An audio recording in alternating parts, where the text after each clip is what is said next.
Hello, this is Adam Levy, co-host of the Knowable Podcast, with an audio story about interjections. And I'm speaking strangely. You see, right now I'm reading from a script and I've got my best podcast voice on. So I'm avoiding all those silly little noises we make when we normally talk. Like, right?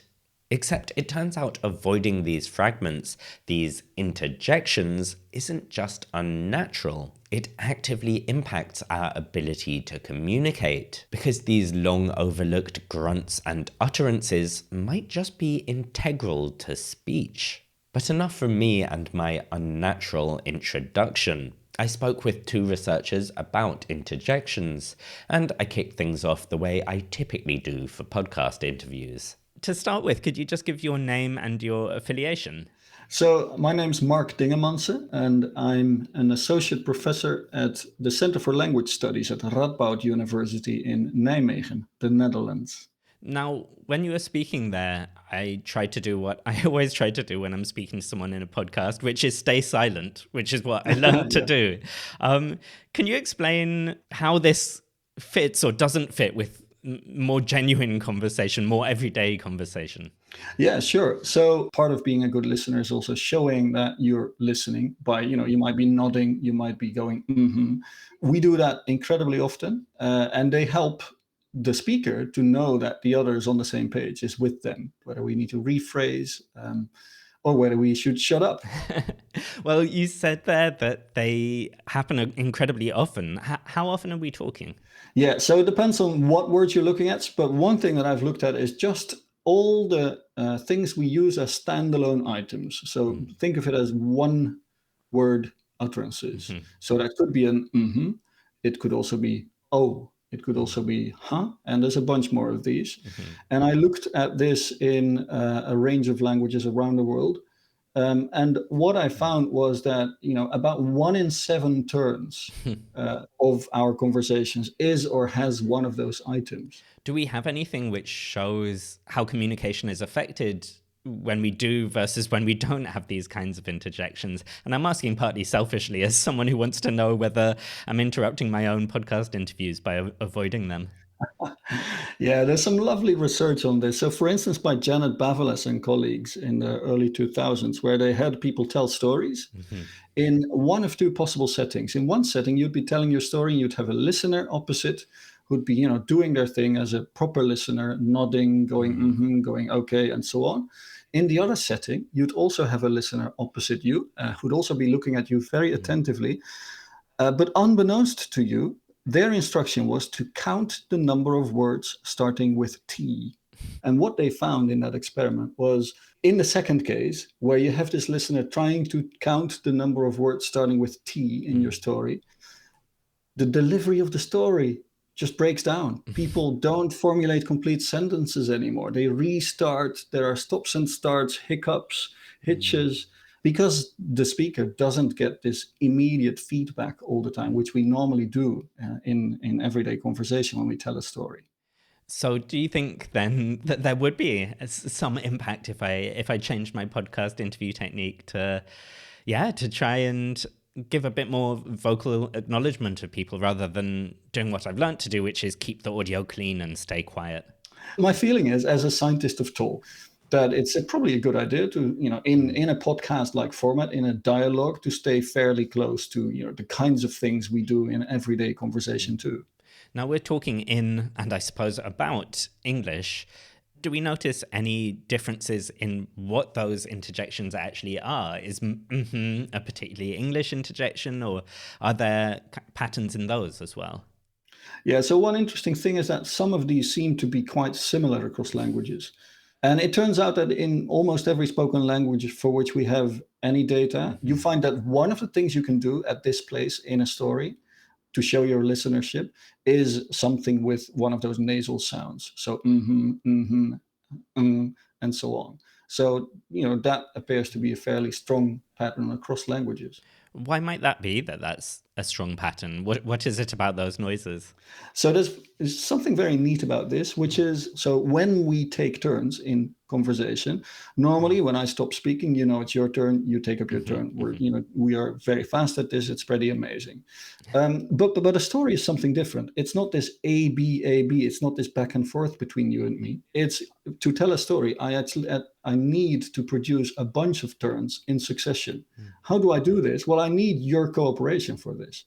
How do you show that you're cooperating? Well, what would be neater than a word where you literally have your lips sealed and where you minimally obstructive, where you just show, I am here, I am present, I am listening, but I'm not taking a turn. I'm letting you go on.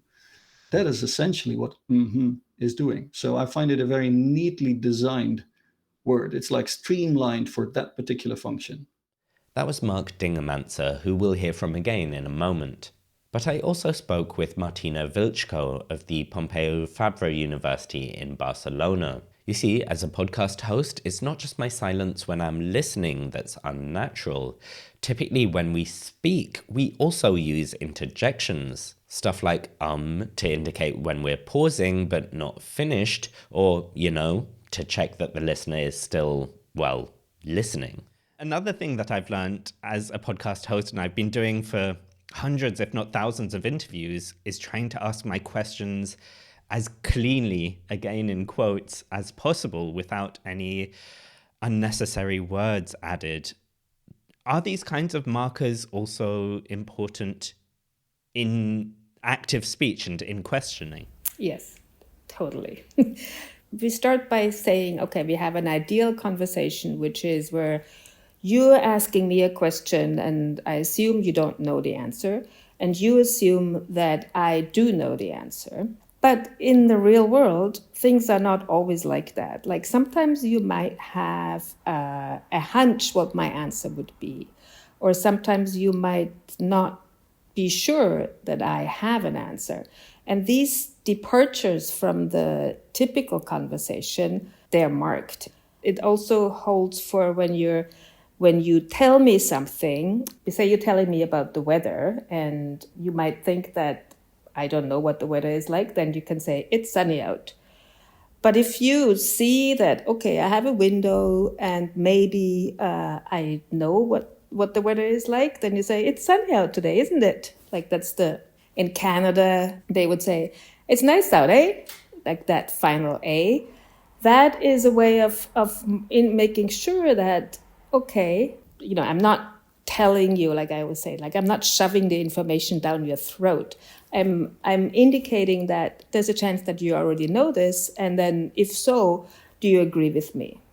I'm going to try my hardest at this point to try and speak in a way which is much more natural to me. It's very difficult for me because I'm just in podcast mode right now. Right. But you've drawn there some comparisons between different languages.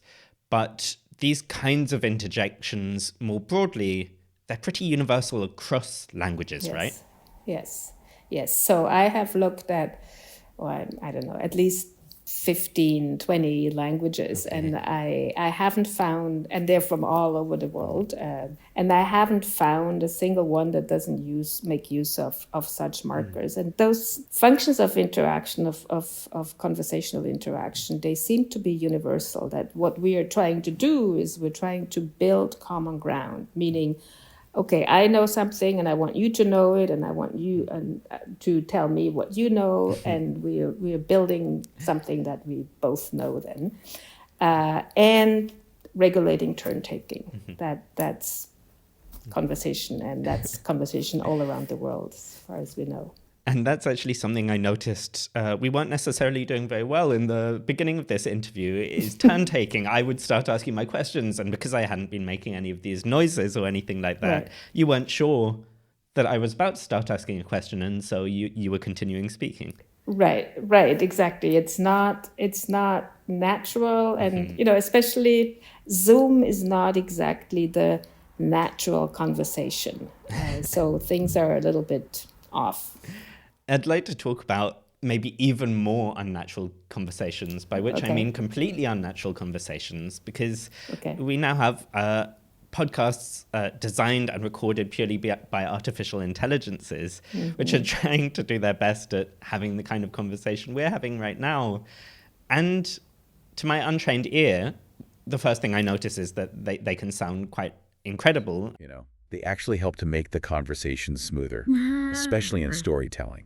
Right. So imagine you're listening to someone telling this crazy story. Can you explain what aspects of these kinds of conversations are still quite difficult for these artificial podcasts? At first glance, yes, they sound like a natural conversation. But if you start listening, what I've noticed, what is unnatural, is that sometimes what should be a marker is really just they're producing a grunt. And sometimes they sounded to me like just going, which is not, great.